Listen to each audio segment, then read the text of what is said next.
The morning began the way most desperate mornings do, quiet, heavy, and already tired before the sun fully rose. I stood at the edge of my daughter's bed, watching her chest rise and fall too fast, too shallow. Her cheeks were flushed, not with health, but with fever. Every breath sounded like effort. Every blink took something out of her. "Mama," she whispered, her voice dry and thin. "Are you going somewhere?" I swallowed hard. "Just for a little while, baby." The hospital had called at dawn. Complications, urgent tests, words that don't leave room for delay or comfort. I had no one else. No backup plan, just one last door I didn't want to knock on, but had to. My mother's house sat only 15 minutes away, yet the drive felt endless. My hands trembled on the steering wheel. In the back seat, my daughter clutched her small blanket, the corners frayed from years of comfort. She kept coughing softly, as if afraid to make noise.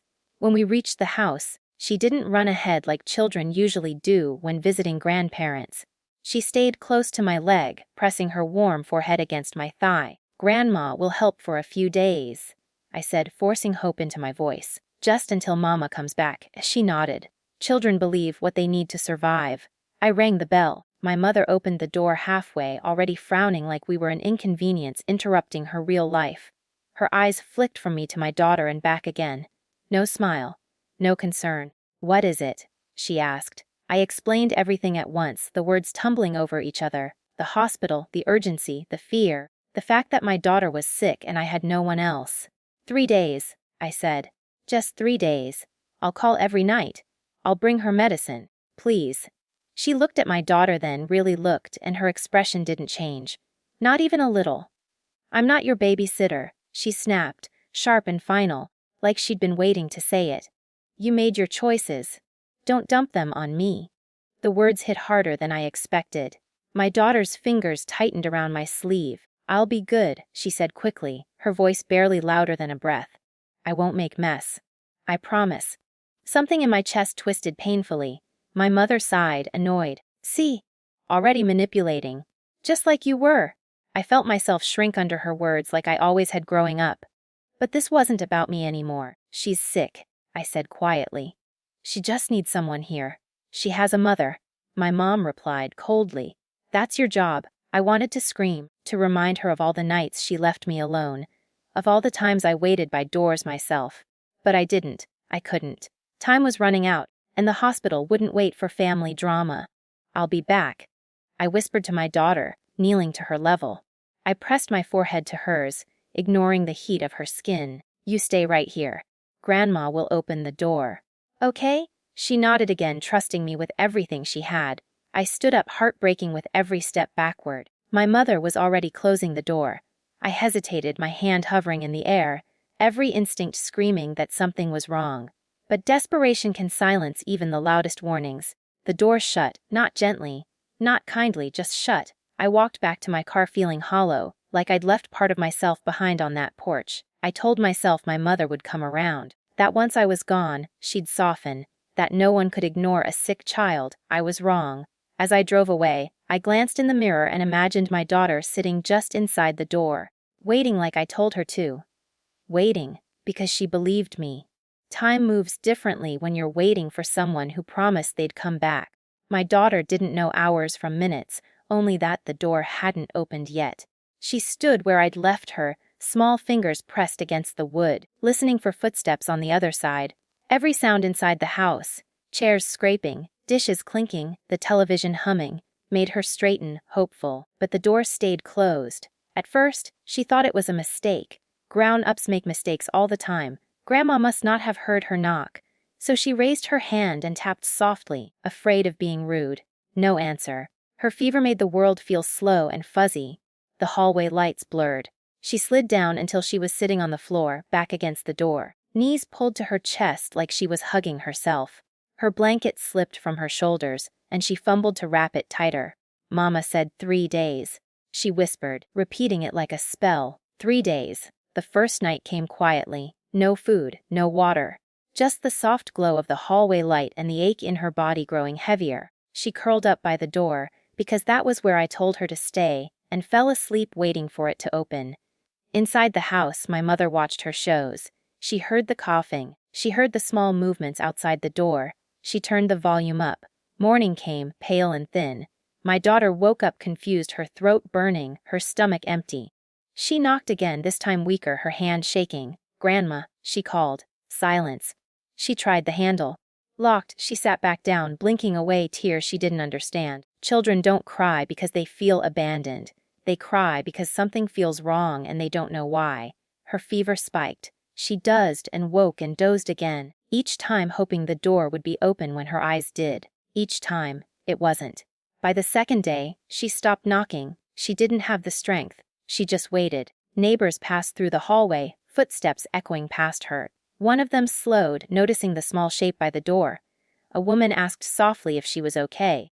My daughter tried to answer, but her voice came out hoarse and broken. "She's with her grandma," someone said from inside the house when the neighbor knocked. That was enough. Doors closed. Steps moved on. The second night was worse. Her blanket was damp with sweat. Her breathing sounded wrong, like each breath had to be forced. She pressed her cheek to the door, imagining it was me, imagining warmth, imagining arms around her. "Mama," she whispered into the wood. No one answered. Inside, my mother slept in her bed, undisturbed. By the third day, waiting had become all my daughter knew. She didn't think about time anymore. Just the door. Just the promise. She shifted positions slowly, joints aching, lips dry and cracked. Her eyes stayed half open, watching light move across the floor. She heard keys at one point, footsteps, the door opening slightly. Hope surged, bright and painful. But it wasn't for her. The door closed again. Her small body slumped, the last of her energy slipping away. She leaned fully against the door now, like if she pressed hard enough, it might open on its own. 3 days. 3 days of waiting. 3 days of believing.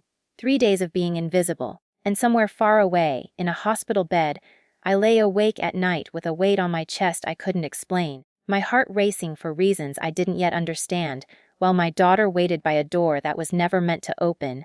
I came back earlier than planned. The doctors said I was lucky, that the complications had stabilized faster than expected.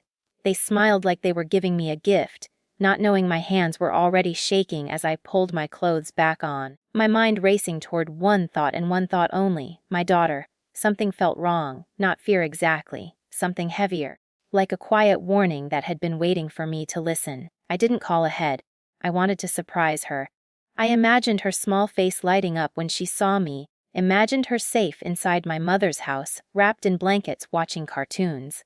I held on to that image the entire drive, because the alternative was unbearable. When I reached the house, the porch was empty. The door was closed. I knocked once, smiling already. "It's me." No answer. I knocked again, louder this time. "Mum." Still nothing. Then I looked down. My daughter was there. At first, my mind refused to understand what my eyes were seeing. She was curled up against the door, too still, too quiet. Her blanket was half off her shoulders. Her lips were pale and cracked. Her skin burned when I touched her, but her hands were cold. "Baby." My voice broke instantly. "Mama's here." Her eyes fluttered open slowly, like it took everything she had. For a moment, she looked confused, like she wasn't sure if I was real. "Mama," she whispered. I screamed. I don't remember unlocking the door, or how my mother suddenly appeared behind it, annoyed and blinking like she'd been disturbed from a nap. I don't remember what she said. I only remember scooping my daughter into my arms, feeling how light she was, how wrong her breathing sounded. The ambulance came fast. Sirens. Lights. Hands everywhere. Words I didn't want to hear. Severely dehydrated. High fever. Why wasn't she brought in sooner? I didn't answer. I couldn't. I just held my daughter's hand and begged her to stay with me. At the hospital, they moved her into a room full of wires and machines, tubes, monitors, beeping sounds that made my heart jump every time they changed rhythm. She drifted in and out, her small fingers still wrapped tightly around mine, like she was afraid I'd disappear again.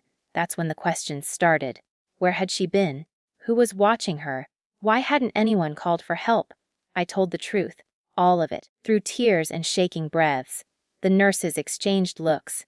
The doctor's face hardened in a way that told me this wasn't just sadness anymore. This was something else. They documented everything. The timing, the condition she was in, the fact that she had been left unattended. I didn't ask them to. I didn't have to. Outside the room, a social worker approached me gently. She spoke softly, but her words carried weight. She asked about my mother, about the days I was gone, about neighbors, About the door, I answered every question, because what my mother never knew, what she never bothered to think about, was that silence leaves evidence, neglect leaves trails, and truth has a way of stacking itself until it can no longer be ignored. My daughter slept for nearly a full day after that. When she finally woke up, she looked at me with eyes too tired for a child her age. "You came back," she said quietly. "I'm here," I told her, tears spilling freely now. "I'm not going anywhere." She nodded, like she was storing that promise somewhere deep, hoping it would last. I stayed by her side every second. I watched the rise and fall of her chest. I memorized the sound of her breathing. I swore to myself that no matter how hard life got, no matter how desperate I ever felt again, I would never place her safety in the hands of someone who had already proven they didn't care. 3 days later, my phone rang. It wasn't my mother. It was Child Protective Services. They had questions. And for the first time since that door closed, I realized something important. The story wasn't over. It was just beginning. By the time my daughter was strong enough to sit up on her own, something inside me had settled into place. Not anger, not rage, something quieter, colder, clear. The kind of calm that comes when you stop hoping people will change and start accepting who they really are. Child Protective Services didn't rush. They never do. They moved carefully, thoroughly, with clipboards and soft voices and eyes that missed nothing. They spoke to the doctors. They read the reports. They reviewed the timeline. They asked about the door. Then they spoke to the neighbors. That part surprised my mother. She didn't expect witnesses. She didn't expect memories to matter. She thought silence erased responsibility. It doesn't. A neighbor remembered the coughing. Another remembered seeing my daughter sitting on the floor, wrapped in a blanket too thin for 3 days. Someone else remembered knocking and being told, "She's fine. She's with family." Every statement stacked neatly on top of the next, like bricks forming a wall my mother couldn't talk her way around. When they finally went to her house, I wasn't there. I didn't need to be. I stayed with my daughter, brushing her hair as she slept, feeling the steady rhythm of her breathing beneath my palm. That sound became my anchor, proof that I hadn't lost her, proof that love, even when it falters, can still fight its way back. My phone rang that evening. It was my mother. Her voice was unrecognizable, thin, shaking, stripped of its usual sharpness. "Why didn't you tell them the truth?" she asked. "I did," I replied calmly. She cried then, real tears, I think. She talked about misunderstandings, about stress, about how she never meant for things to go that far. I listened quietly until she finished. Then I said, "You heard her coughing. You saw her sitting there. You closed the door anyway." Silence. "They're saying I can't be alone with children anymore," she whispered. They're saying the truth." I interrupted gently. That was the moment she realized something she never had before. I wasn't afraid of her anymore. There was no shouting, no dramatic goodbye, just distance settling in where obligation used to live. The investigation concluded exactly how it should have. My mother wasn't arrested, but the record followed her. Family gatherings changed, whispers replaced excuses, doors closed. Not the way she closed them on my daughter, but slowly, quietly, with intention. And I let it happen. That was the revenge. Not yelling. Not revenge fantasies, not cruelty, just consequences. My daughter healed faster once we moved, a small place, sunlight through the windows, a door that always opened. She stopped flinching at raised voices. She stopped asking if she was being too much. One night, as I tucked her in, she asked, "Mama, I don't have to wait by the door anymore, right?" "No," I said, holding her close. "You never do." She smiled and fell asleep in seconds, safe in a way she hadn't been before. I never explained everything to her. She doesn't need the weight of that story yet. What she knows is this: she is wanted. She is protected. She is never an inconvenience. As for my mother, she still tells people her version. She says I overreacted, that I turned people against her, that I took something from her. Maybe I did, but what I took was never love. It was access, and love, real love, doesn't let a child wait by a door for 3 days. The sweetest revenge wasn't watching her fall. It was watching my daughter rise, and choosing every single day after to never let history repeat itself.